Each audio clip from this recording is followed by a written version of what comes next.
Hey everyone, how's it going? Welcome to the episode 2 of No Name Sports Talk. Today we're going to be overviewing the divisional round games, and then we're going to be talking about Drew Brees' retirement, if this is his last game. Then we're going to preview next week's games, and then talk a little about the new head coaching hires. With that being started, Sam, did you want to begin? Yeah, so first game of the weekend was Rams Packers. Um, Really, for this game, the Packers kind of had control of it from the beginning. I mean, the Rams, towards the end of the game, they kind of put up a little bit of a fight to keep it kind of close, but you just kind of felt the whole game that the Packers were in control. Um, I think a lot of the credit has to go to the offense. They kind of just, although the Rams were one of the best defenses in the NFL this year, the offense kind of just dominated throughout the game, and the Rams really weren't able to keep up on offense because of the injury of Goff and all that jazz. Yeah, any other takeaways? Yeah, Aaron Rodgers did typical Aaron Rodgers things. I noticed that a lot of the Packers receivers were dropping passes. I don't know if that had something to do with weather or lack of chemistry, but Alan Lazard dropped one. MVS, Marquez Valdez Scantling, he dropped some. Um, but he's been having drop issues all year. I was thoroughly impressed with how well the defense played for Green Bay. They really almost suffocated the Rams' offense, and I think Jared Goff played better than last week. But I was very surprised on how well the Packers' defense played. Yeah, I think it was a good coach matchup. Like we saw everybody talking about Matt LaFleur versus Sean McVay and how these two guys they were coaches at Washington, and they were best friends pretty much over there. And we just saw both of their, we'll call it, their ideologies and how they how they game planned against each other and how they know each other so well. So it was very neck and neck until the fourth quarter when Aaron Rodgers just kicks in and just started heaving balls downfield and just got the dub for them. Yeah, I'm just gonna read both of the team's stats. So Aaron Rodgers was 23 for 36 for 296 passing yards and 2 touchdowns. Aaron Jones had a very good game. He had 14 carries for 99 yards and a touchdown. And their leading receiver was actually Alan Lazard. He had 4 catches for 96 yards and a touchdown. But I would say Devontae Adams was better because he was matched up with Jalen Ramsey a couple of times, and he finished with 9 catches for 66 yards and a touchdown. I That's one thing I'm going to bring up again. I really loved the Devonte Adams versus Ramsey matchup.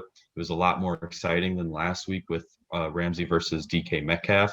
I loved how the Packers used different schemes, like putting Devonte Adams in motion to try to trip up Ramsey. You saw on Devonte Adams' touchdown, the 1 yard touchdown, he had motioned all the way to the left and then ran all the way to the right to score a touchdown. Aaron Rodgers threw it immediately as he got the ball from shotgun. And you saw Ramsey, and he was just furious. Um, Ramsey is probably the best corner in the game. I'm willing to argue with anyone about that. So to see how well Devonte Adams runs routes, and he beat him a couple times. There was a slant that he really destroyed Ramsey. And I thought Devonte Adams was stellar. He was really good that game. He's going to be really good for years to come. So that's probably my last takeaway from it. Oh, I forgot to talk about the Rams stats. I'll talk about that really quick, and then if we wanted to move on, we can. So Jared Goff had he was 21 for 27 for 174 yards and a touchdown, no picks. Cam Akers, he had a pretty good game, 18 carries, 90 yards and a touchdown. And then their leading receiver was Josh Reynolds. If you look at yardage, he had 3 catches for 65 yards. Robert Woods had a pretty good game, though. He had 8 catches for 48 yards. But like I said, I think Jared Goff played better than last week, but I don't think it was enough to get the dub. So if there's anything else you guys want to say, I know I talked a lot.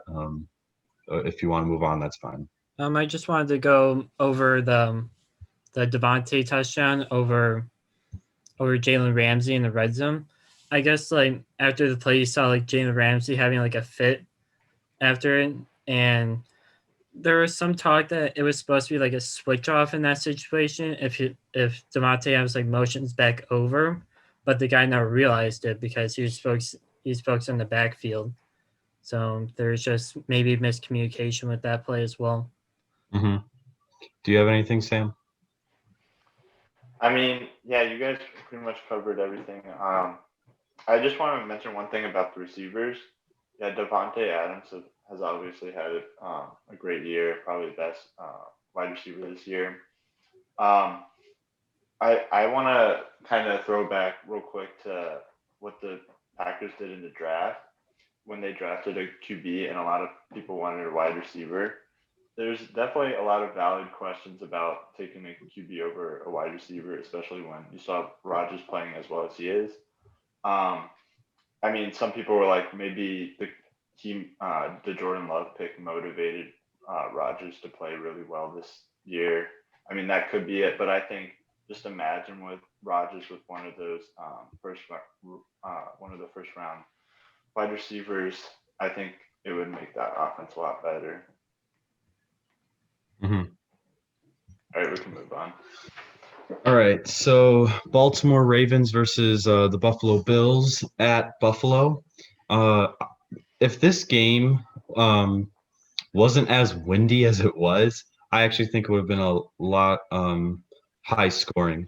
But due to the wind, things just were not working for both teams. Justin Tucker, let me look at his stats for a second. I think he missed 2 field goals. Yeah, he missed 2 field goals, and I think they both doinked. Yeah, he was 1 for 3, and he did his typical like raising the guy's face, which was just like instant memes. But then Josh Allen looked pretty inaccurate. Um, I think that has to do a lot with the wind.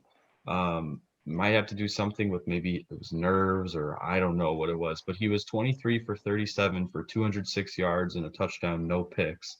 Lamar Jackson, I think he was kind of exposed in this game. He couldn't throw. I don't believe he'll ever, well, I can't say that because he's been proving people wrong, but he's definitely got to improve as a pure passer because you've seen that when he can't get out of something or when the play is uh elongated, he just freaks out and he tries to find somewhere to run. And sometimes it's he has to because he's getting pressured, but sometimes it's he freaks out and he doesn't know what else to do. And that makes me a little nervous because as a coach if I want to trust my player to make a play, I don't know if I can trust Lamar Jackson. I know he's the reigning MVP, had a great season last year, but he's been exposed this year.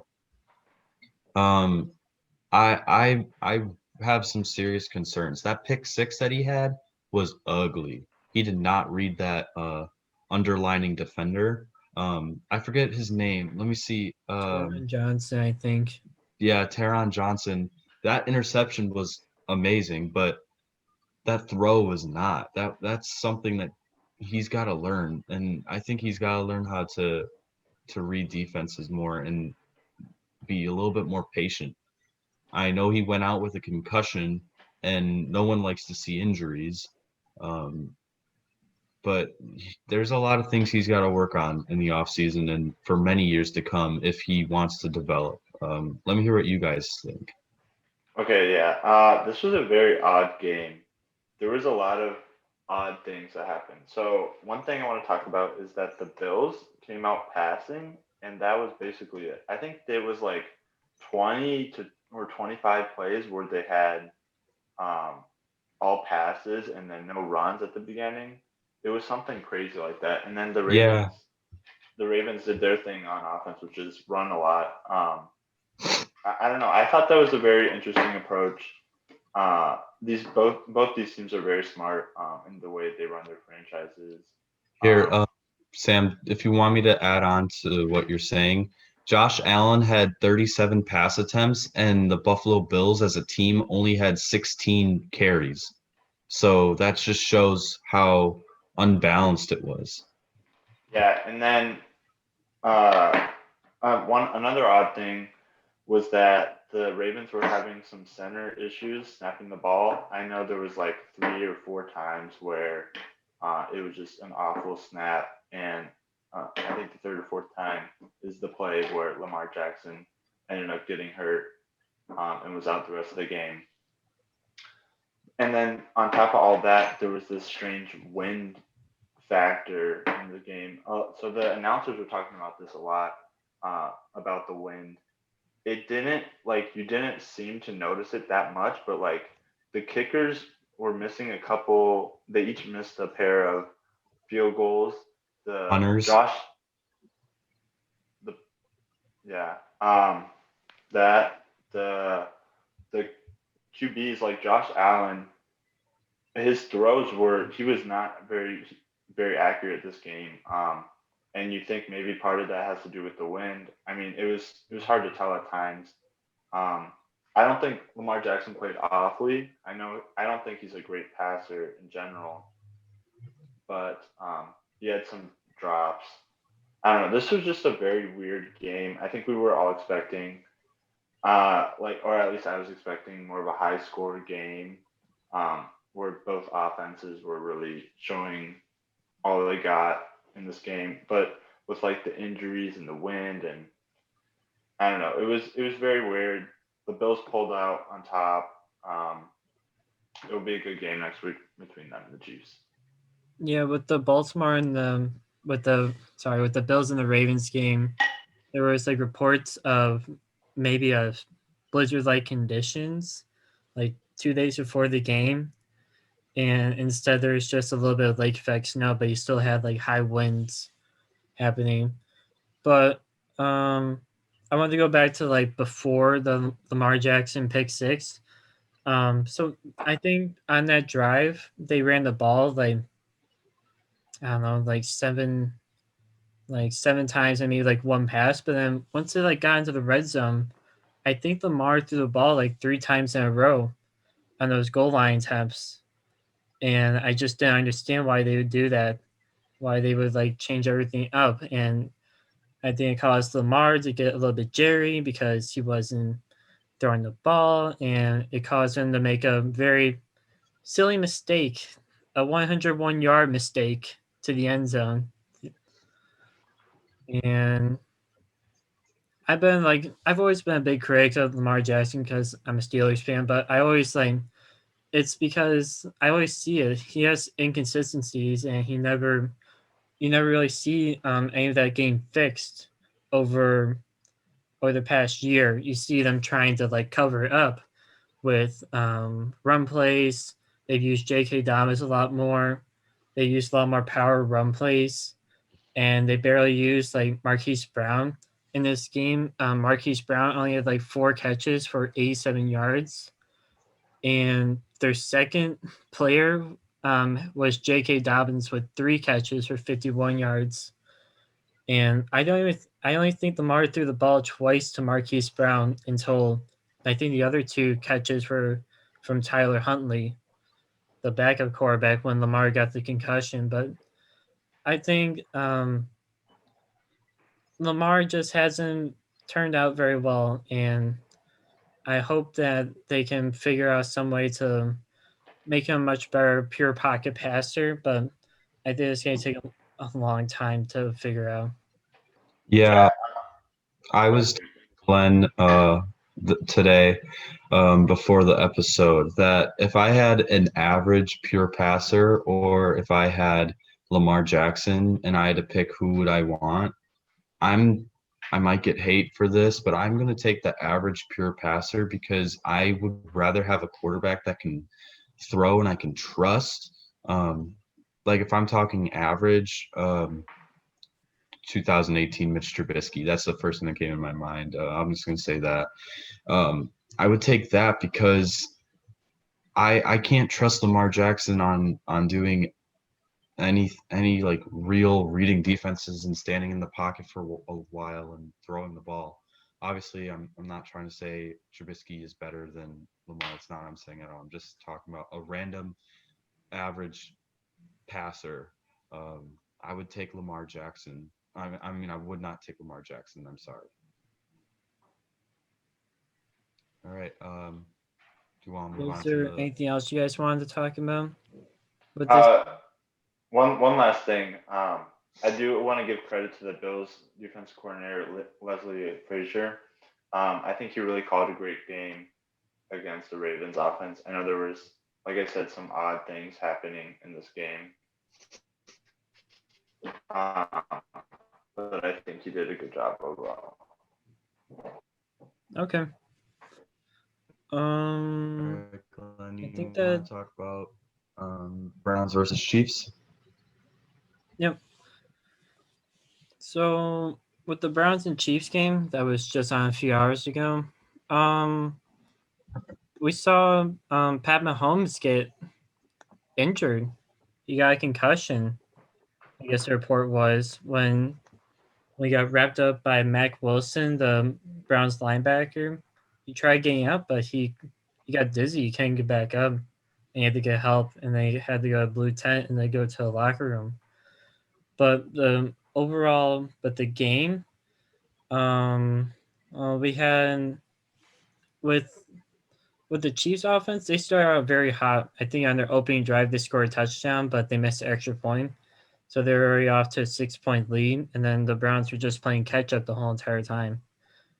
And Baker Mayfield played a good game, but they couldn't take advantage of key mistakes by the Chiefs. Gave them the Chiefs gave them a lot of openings to like take over the game, and the Browns can never. And I know like I know with Rashad Higgins and the pylon where he reached out, even though every coach, if you talk to any like football coach, you never reach out for the pylon. I think they said Bill Belichick would like fine his players if his player like ever like dove for the pylon because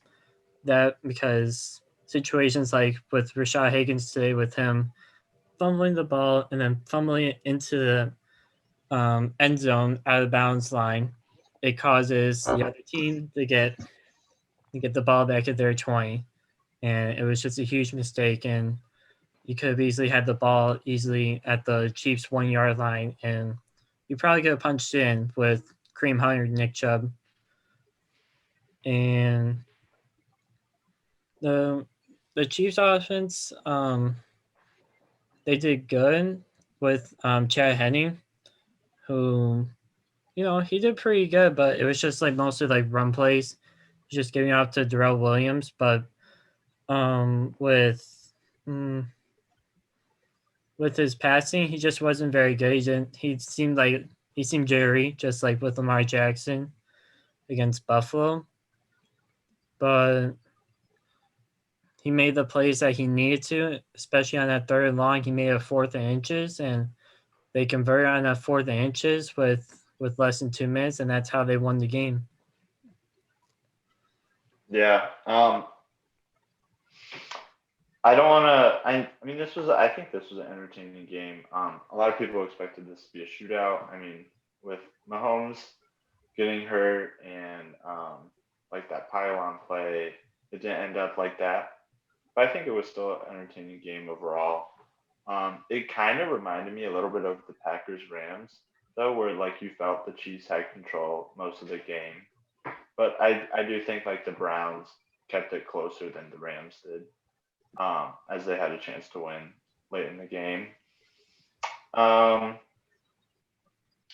the Pat Mahomes injury obviously is huge going into next week. I don't know if he'll play. I think it's hard to speculate, but I feel like he won't because I think it looked like he clearly got a concussion, and I feel like it's hard to come back from something like that in a week. Um, but yeah, Andy Reid's scheme was great today. Kevin Stefanski's was good too, but I think Reid's was so creative with Chad Henne and everything. And I loved Andy Reid's decision on that 4th and inches call to go for it. And if you get the first down, you won the game. Um, yeah, and of course they got it, and they're going to the conference championship. Yeah, the Cleveland Browns have a bright future ahead of them. I wish they were able to capitalize off of the Chiefs' mistakes. That interception that Chad Henne had was really ugly as well. He overthrew that ball and it got picked off by Carl Joseph in the end zone. That they could have really capitalized off of that, but I was surprised because I believe they did 2 straight run plays, and the Chiefs kind of stuffed it out, and I was kind of like set back by that because they kind of stopped the Browns stopped themselves from really gaining momentum. I feel like the Chiefs defense played a really great game. So, I feel for the Browns. I wish they were able to pull it off because they kind of got a break when Patrick Mahomes got hurt. If Patrick Mahomes was in this game, I think this game wouldn't have been as close as it was. Um, and we saw that the Browns started to shift momentum with Kareem Hunt running as powerful as he did, and he got in the end zone. It turned into they got a touchdown, and it was 22-17. But like Andy Reid always does, he finds a way. So I think this game really showed how talented Andy Reid is for scheming and play calling, and it was mostly runs, like Glenn said. But I'm happy that Andy Reid finally, or not finally, I should say, he's always had a way of finding a way to at least scheme something. And the Kansas City weapons had, typical games. Tyreek Hill, 8 catches, 110 yards. Travis Kelce, 8 catches, 109 yards and a touchdown. They played well. The Chiefs played really well. But I was really sad to see the Browns go down because they really had a chance to make an AFC championship game for the first time since I think 1989 or something like that. So I could be wrong about that, but it's been a long time. So that's all I'm going to say about it. We can go to the last game if you guys want to. I just wanted to go a little more about the Browns offense. So, in the stat lines for the Browns, Baker Mayfield threw the ball 37 times, and they only ran the ball about 22 times. So, with the Browns being a run first team, that really just put them behind that first score by the Chiefs and really just put them behind in the game. And we just didn't see that much Nick Chubb or Kareem Hunt. Nick Chubb only had 13 carries for 69 yards, and Kareem Hunt only had 6 carries for 32 yards and 1 rushing touchdown. But both of them averaged 5.3 yards per carry, which was great, but they just weren't ever used that much during the game because of the lead that Kansas City had. Yeah, I feel like the Chiefs, like the Browns, they were like obviously Baker Mayfield played really well today.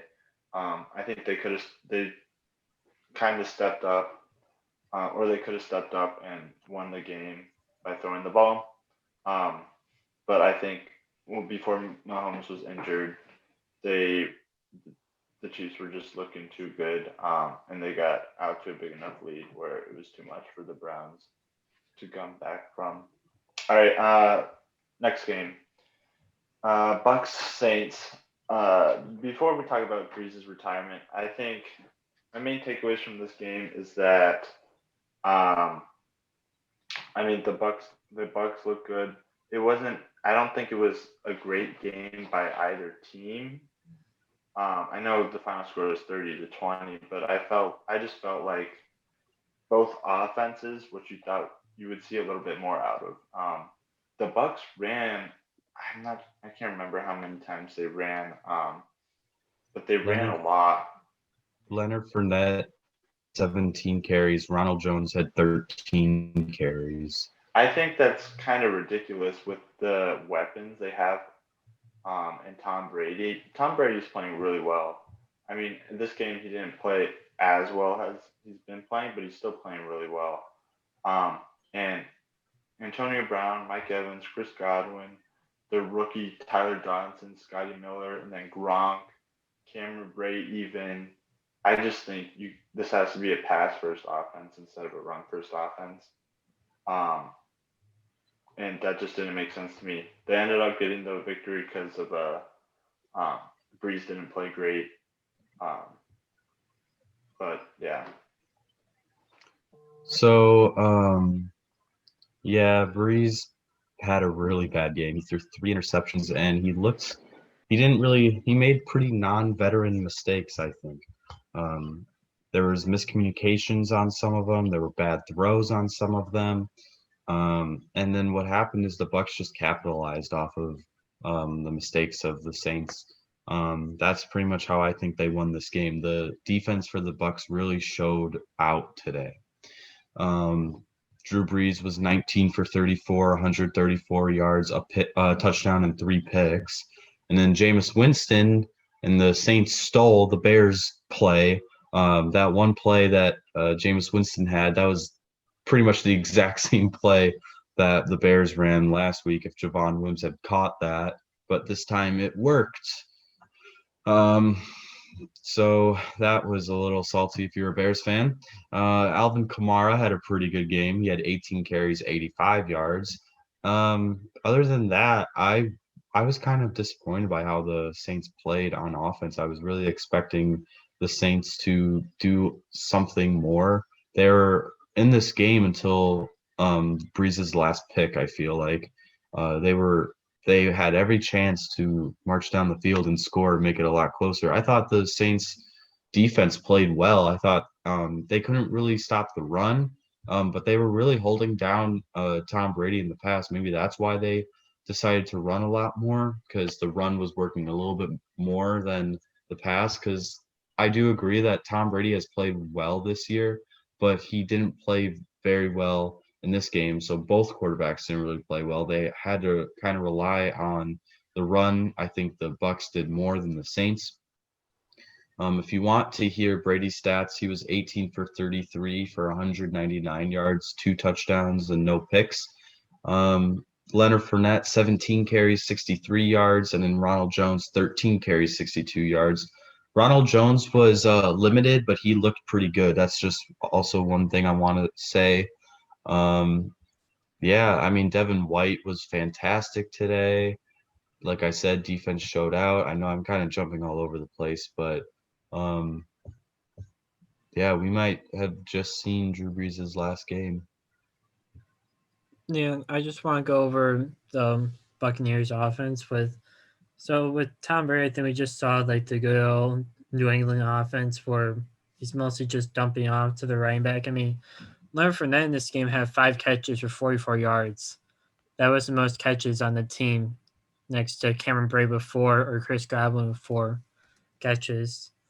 So, and we saw them running the ball first, even though they were down this game, pretty much the whole entire time until like maybe the middle of the third quarter. They were still just running the ball down their throat, and finally just broke free because of the turnovers that Drew Brees had. And I think that those were just the turning point in the game.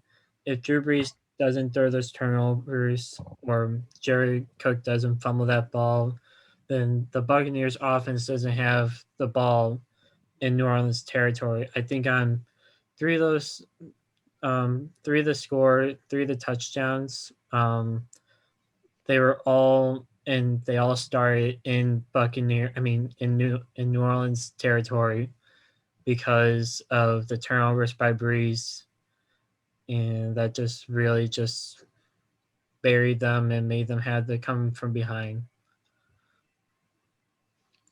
Yeah, so I know we have already talked about it, but I guess we're gonna move on with this. Do you guys believe this is Drew Brees' last game? Yeah, I do because there was some report. I think it was by Jake Glazer that this is like for sure his last game, and with all the reports coming out, I believe that is the case. I mean, yeah, Drew Brees is, I think, is obviously a Hall of Fame quarterback. He's probably one of the best quarterbacks of all time. Um, and yeah, he's had a great career. I think he dropped off some this year because I mean, it was just a brutal year for him. Like he potentially struggling with arm strength issues, and then also breaking 11 ribs. And like I think he's probably still feeling some of the percussions, or yeah, effects from that. It's just yeah, it was not a great year for him, but I think it's not a bad time to call it quits. I mean, you had a great career, and yeah. Yeah. Um, I'm gonna say this as if I was in the same room with Drew Brees. I just want to thank you for what you have brought to the league. Obviously, I'm in no position to. Uh, I don't have like I'm not a credible person as like I don't work in the NFL or anything, but as a fan, I loved watching you play. You were very underrated when you were starting out, and then you grew, and then you had your really bad injury, and then um, no one thought you were going to play again, but you defied the odds. After Hurricane Katrina, you really changed the culture in New Orleans, brought a Super Bowl to them, beating arguably another one of the greatest quarterbacks of all time in Peyton Manning. The Colts that year were unstoppable. Um, I just wanted to say for all the years that you have played, all the receivers you've had, all of your other teammates that you've had, all your coaches that you've ever had. I'm pretty sure they all agree that you were a very amazing man and an amazing player. A lot of coaches respect you, and a lot of fans respect you. We all believe you're an amazing person. You do things the right way. I look up to you. I'm sure your sons and your other family members, they look up to you. You are a model in this league. Um, Even though you have had a rough year, that does not mean anything against your play. You deserve everything you've gotten. So I'm feeling very heavy right now because you were actually one of my favorite players to watch. We're about the same height. Um, so I just wanted to say thank you, number 9, for your services. Yeah, just going off the retirement stuff, I'm like 90% sure. Like Jake Laser has tweeted out before about that this is probably his last year, and that he's probably going to be taking over Chris Collinsworth's broadcaster job at NBC for Sunday Night Football, which will be fun to watch. But yeah, I don't really see him coming back to New Orleans next year. But I do want to say thank you to Drew Brees. Drew Brees put on some of the most entertaining games of in the past like 10 years, and just watching all the shootouts he's had with there was a shootout with Eli Manning, the Giants in the Superdome. He's had his battles with Tom Brady, and it's just been fun to watch him play. And it's really gonna be sad not seeing him next year in that number 9 jersey.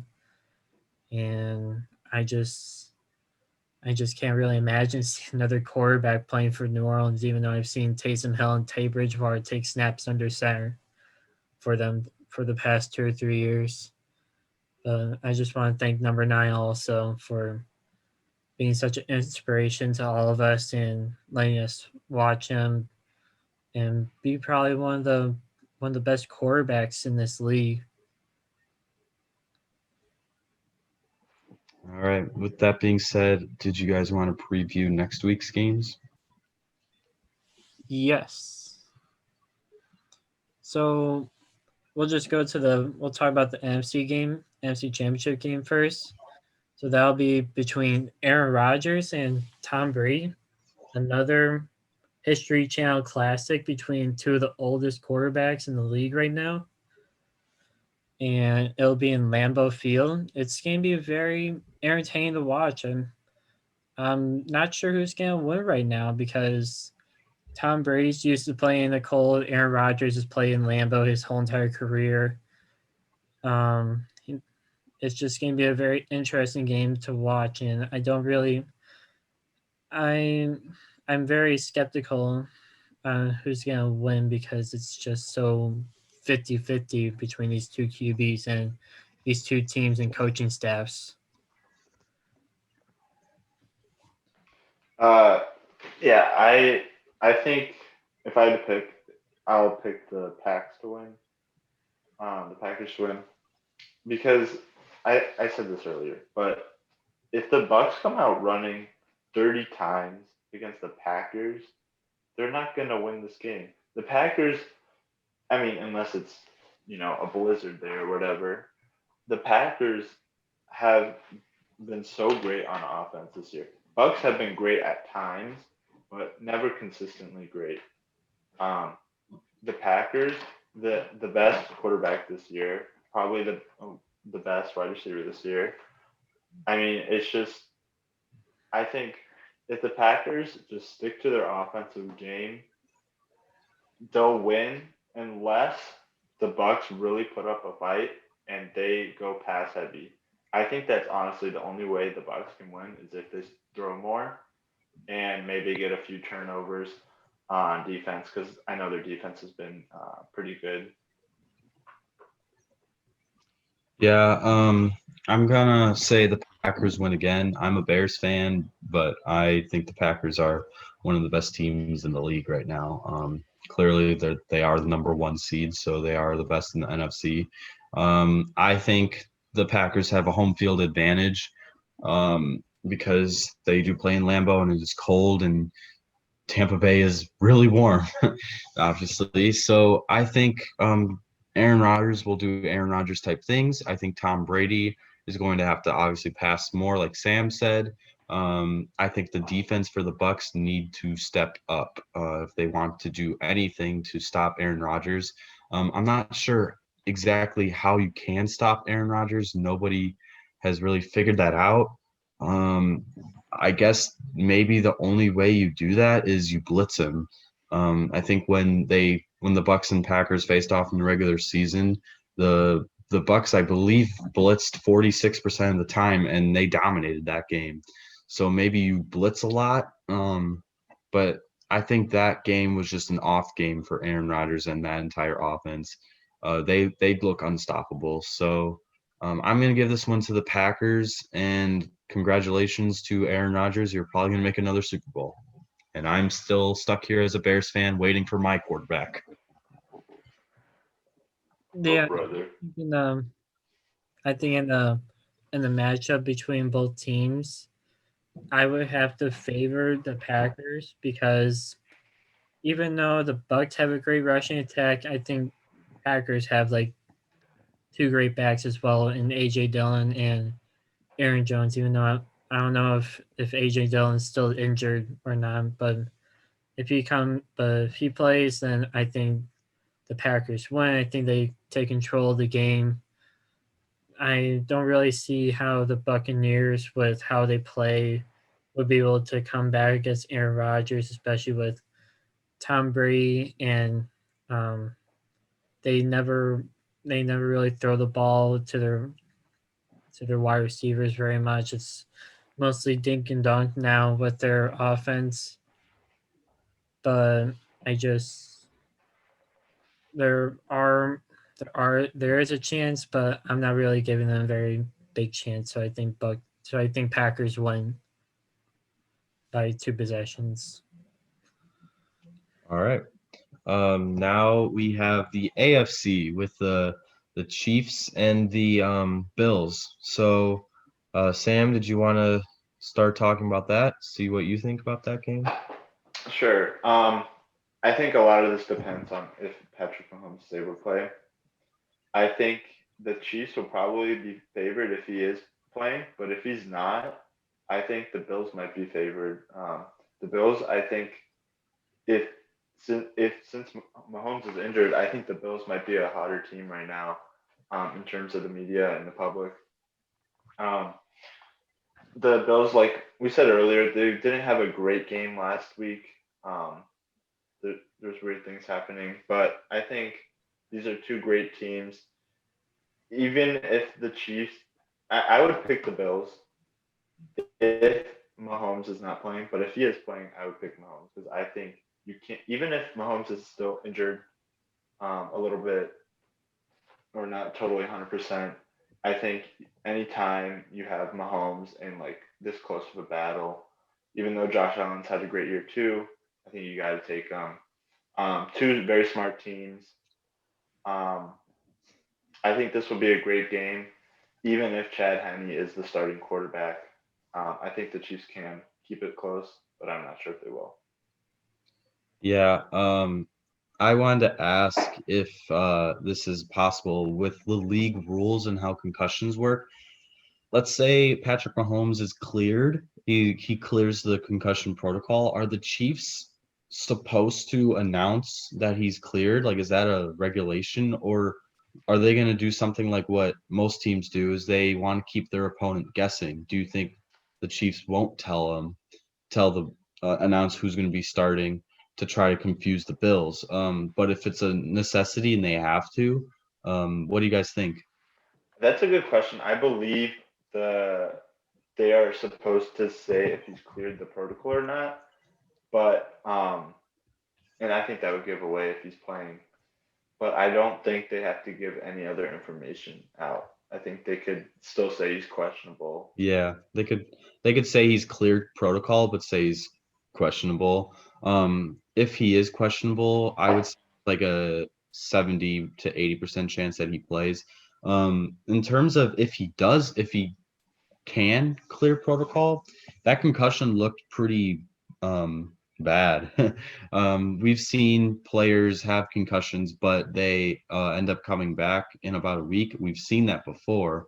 I know this happened a while ago, but Devonte Adams had a really bad hit by Danny Trevathan, and that was a really ugly hit. And he did miss one game, but he came back, and I was really surprised because he had to go off on a stretcher, I believe, or something like that. Allen Robinson had a concussion, but he cleared later that week, and he was able to play the next week. Um, I saw Patrick Mahomes jogging on the sideline after that hit. Um, it's hard to tell if he will clear this week or not. But if he doesn't, Bills Mafia, you probably have a Super Bowl coming. So um, I'm going to say if Patrick Mahomes is out, the Bills are going to win this game by 2 possessions. If Patrick Mahomes does play, you know what? I'm going to take the Bills again. I really believe in the Bills. I want to see the Bills in the Super Bowl. I want to see Josh Allen in the Super Bowl. I think the Bills defense can find something to do. They're playing in Kansas City though, right? Because Kansas City is the higher seed. Yeah. Yes, it's not like they have home field advantage, but I want to see the Bills in the Super Bowl, and I think they have every chance to make it. So I'll take the Bills either way. Yeah, I think with the overall matchup between both teams, I think Andy Reid will figure out a great game plan with Chad Henne. I think he'll make it at least a competitive game between the Bills. And we might see a return of Clyde Edwards-Helaire next week, but that's still a week away, so we don't know anything about that yet. But with overall matchups, I think Josh Allen can air the ball out. We saw against the Ravens, They did like 19 passing attempts and like one rushing attempt in the first half, and they still had the lead. And I just and if they get behind the game, maybe they can still make a comeback. And I think either way, I'm picking this game with or without Patrick Mahomes. I'm picking the Bills to win. I just I see a lot. I see the Josh Allen just going off. I think he airs it out. They have Stephon Diggs, Dawson Knox, John Brown. He has all those weapons on offense, and I think the Chiefs defense will be overwhelmed. And I think even if Patrick Mahomes comes back, he won't be able at like 70 or 8%. I don't even think he'll be able to compete against Josh Allen that offense. So I think the Bills make it into the Super Bowl. Yeah. I'm just gonna say this one last thing. It'll be really quick. When the Bills and Chiefs they actually played each other in the regular season, the Chiefs won 26-17, but I remember that both teams, it was pretty close. The Chiefs didn't really play that well. I remember I think it was either really windy or really rainy. I think it was raining a lot. Um, and Josh Allen he was 14 for 27 for 122 yards, 2 touchdowns and a pick. And from those stats, it doesn't really seem like he played well, but I know he had a lot of good rushing attempts, and he was pretty good as a rusher. Patrick Mahomes had 20. He was 21 for 26 for 225 yards and 2 touchdowns. But the game was pretty much dominated by their rushing yards rushing attempts, because Clyde Edwards-Helaire had 26 carries, 161 yards. I think the way they need to figure out the Buffalo Bills need to figure out a way to stop the Chiefs is obviously stopping the run, but you got to also match the safety up with Tyreek Hill so he doesn't run those crossing routes over the middle of the field. I think you got to just make sure you hold him down, make sure he doesn't get past your safeties, so that way it can some way limit the Chiefs from making big plays down the field. So if they can keep everything in front of them and make the tackle great, then I think they have a great chance. And if Josh Allen balls out and the offense is clicking, they have a very great chance to win that game. So that's all I'm going to say. Is there anything else anyone wanted to talk about? I think that now with their matchup between each other, like that first matchup wasn't like in the beginning of the season, like week 4 or something like that, Jacob. Yeah. Um, Yeah.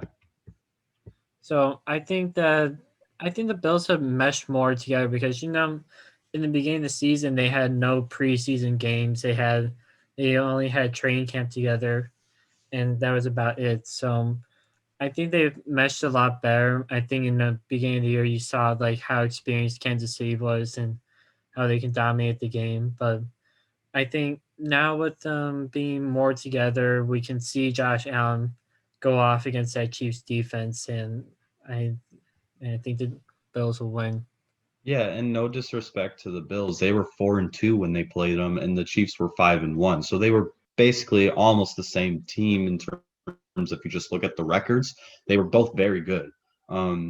So that's about week 7, I would say.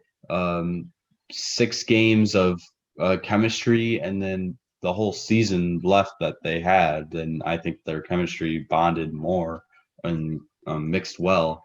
So we'll see what happens on Sunday if the Bills will be able to pull it off. I really hope they do, because I would love to see the Bills in the Super Bowl and finally win one, not be 0 for 4. Yeah, I think with the Bills defense, they can match up a lot better with the Chiefs offense. You have Tre'Davious White just trailing Tyreek Hill the whole game, and you have Jordan Poyer over the middle, just making sure that nobody gets past. And well, you play like a 2 deep safety, you have them make sure no deep passes get past. But that, But I think that's the only way the Chiefs can really win this game is if they get the deep ball going and they get splash plays, because Josh Allen will be getting many splash plays on offense against the Chiefs secondary. Okay, so I kind of disagree. So I think the Bills defense has to, like, the defensive corner has to do a great job calling this game, and they have to play really well because I still think even with Chad Henry, Andy Reid is so good with the scheme, and they still have so many weapons that the defense is gonna have their hands full. And I mean, obviously, if Mahomes in there, they'll have their hands fuller. That doesn't make that much sense, but it will be a tougher job um, to cover everyone and do all their jobs on defense. Yeah. Yeah.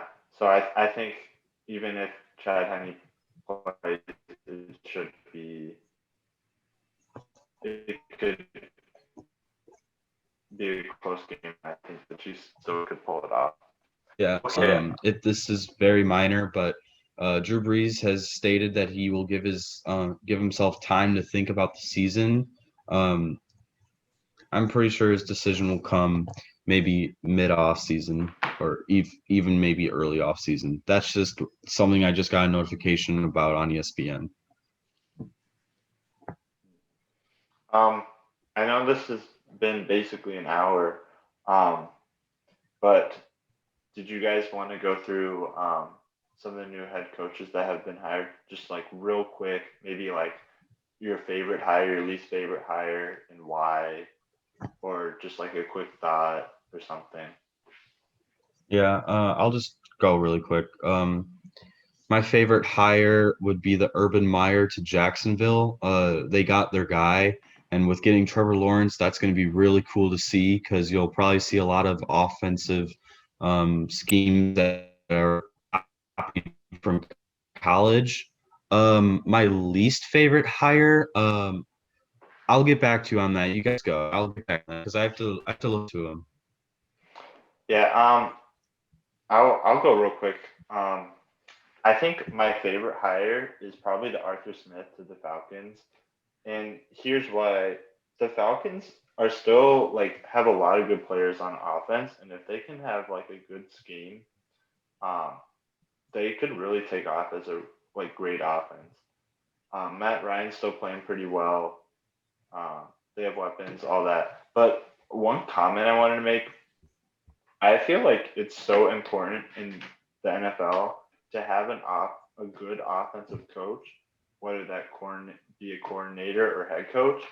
I think one of my reasons is that's my favorite is that that's a proven like offensive coach that has gotten success, and I think he can have great success. Um, if you get an OC, I'm just going to use the Panthers for example because they have Joe Brady. I think so. Joe Brady is probably not going to get hired this year. I think that's like the latest rumors or whatever. But in the next year or two, he's going to be gone. And then where does that leave the offense? It leaves them back to square one. Like having a good offensive coach helps your team so much. It moves the baseline so far up that you can have not very good players and you can still be a decent offense. Take the 49ers, for example. They have Kyle Shanahan, who's, I think, or easily a top five coach. And his offensive scheme is so good that they were competing with Jimmy G out for half the year. And Jimmy G hasn't been great this year either. So they weren't competing like they didn't have a huge chance to make the playoffs or anything. They were out, not super early, but they were out. But he still elevated this offense to be very good. And last year, of course, he took them all the way, or he was one of the biggest reasons why they were taken all the way to the Super Bowl. So I feel like it can be nice to have a really good defensive coordinator too, but I think you can live with having a not so great defense, but I don't think you can make a Super Bowl and win it, or like you're way less likely to if you don't have a very good offense. Mm-hmm. Or what about you, Glenn? What do you think? Well, I had three coaches that I want to talk about. One of them was the assistant coach. So the first hire that I think was probably my favorite was Arthur Smith to Atlanta, just like Sam said. I think that Atlanta still has a lot of weapons, and Matt Ryan still got a lot of time. He's still a good quarterback. They can maybe get him back to I think 2017 form with Kyle Shanahan, an offensive coordinator. They still have Julio Jones, Calvin Ridley. Offensive line is still good. Running backs, I can't remember who their running back is, but I'm sure they can. I'm sure they can draft somebody or pick somebody up in free agency. My second one that I want to talk about is it's not for it hasn't been endorsed by a conference or anything yet, but Brandon Staley to the LA Chargers is a hire that I liked as well. I think that with Brandon Staley, he brings in new ideas for the defense that I think the Chargers defense and offense was struggling last year, but mainly the defense. I mean, I think they gave up 45 points to the Patriots. They've just been very bad. They have a lot of good players on that defense, and I think with Brandon Staley taking over the reins in the defense, he can make that defense maybe top 10 in another year or two. And with the offense, I think he's a young guy, so I think he'll find a young, ambitious coordinator, and I think he'll get some help for Justin Herbert, offensive line help for him. So I think he's a great hire for the Chargers. And my last one is a little bit biased, but it's from my Steelers. It's Matt Canada moving up from QB coach to offensive coordinator. Matt Canada has been one of the best coaches in college football for the past I would say 10 years. He's been so many great teams. He's been he took Northern Illinois to the Big Mac or the Mac championship game. He turned in his 1 year as offensive coordinator at Pittsburgh University. They averaged 40 points per game, and he's um, he's developed quarterbacks so great. And I think this is what the Steelers offense needs because after the Randy Fichtner um, just lame play calling everything, I think bringing a new, young, ambitious coach, even though Matt Canada's 48 years old, will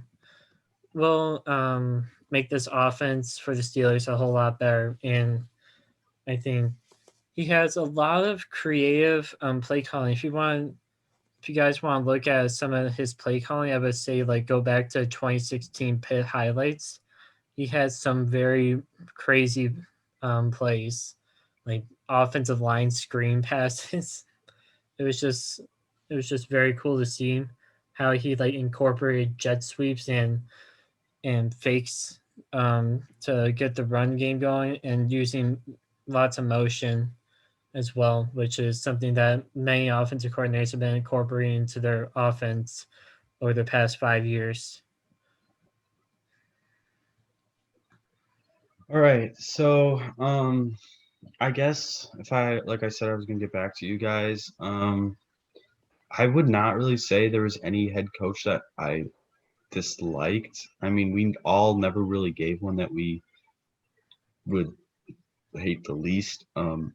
If honestly, this isn't a coach, but I really don't like what the Texans did to find their GM. That's the thing I'm going to do. They did not help Deshaun Watson. I think they made things worse. That's not a head coach. That's something different. But if we're talking about head coaches, I think they were good. We'll see how it goes. I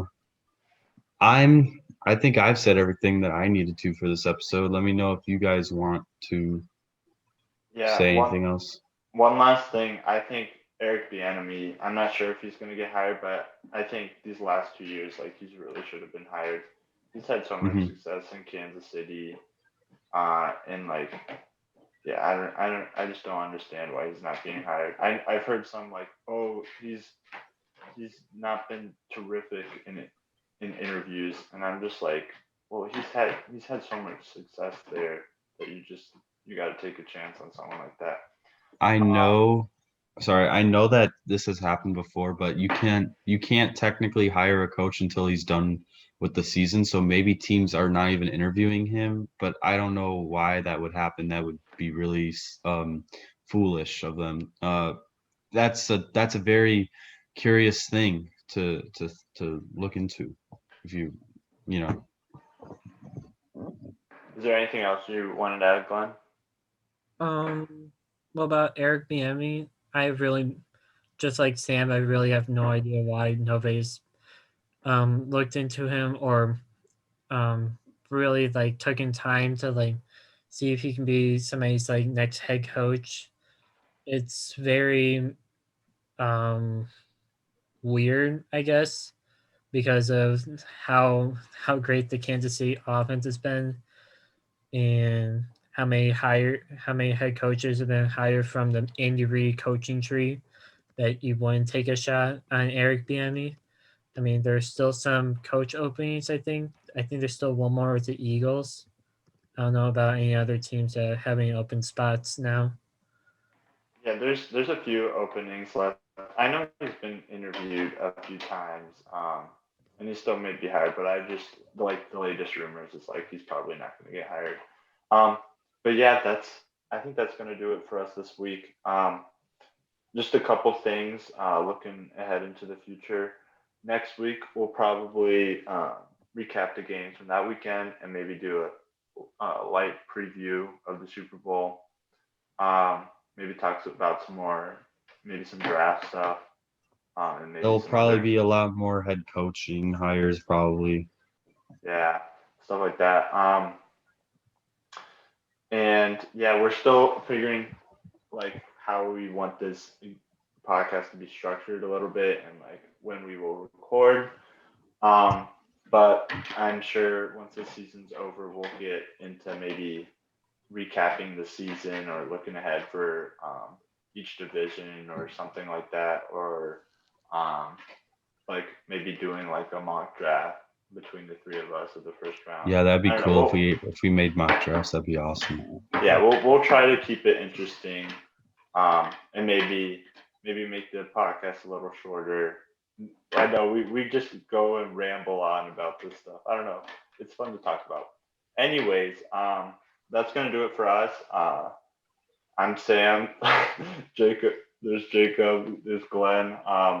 And yeah. Make sure to like and subscribe and put a Yeah. comment down below. Like, subscribe, No last. all that. If any of you guys say go Packers, I will find you and I will not be nice to you. That's all I'm gonna say. Okay. Yeah.